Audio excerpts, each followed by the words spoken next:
Why did you participate in the first campaign?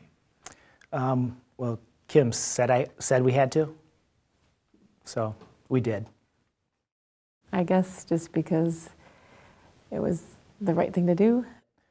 It's very few times in life that you're able to participate in something that's bigger than you, and I think we and Kim both felt this was something bigger than us, bigger than even our family, but it's something that was going to change lives.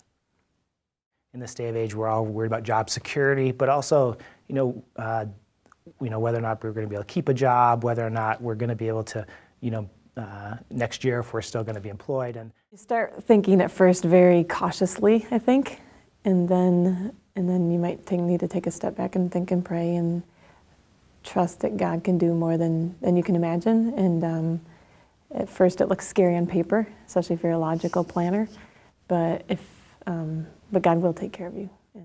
I don't think it was us feeling like God needed our money. I felt like God was allowing us a chance to give, and so we took advantage of the opportunity that God gave us to trust Him.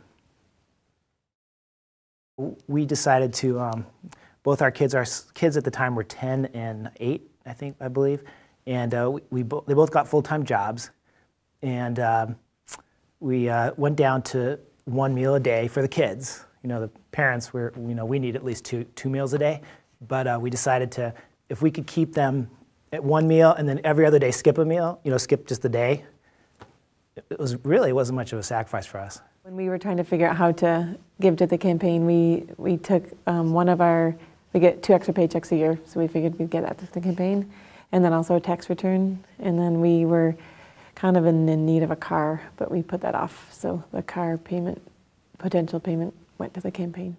I'm going to trust you that for the next 3 years you're going to provide, and I'm going to commit myself that I'm going to trust that you're going to provide for us in whatever way you want to do that.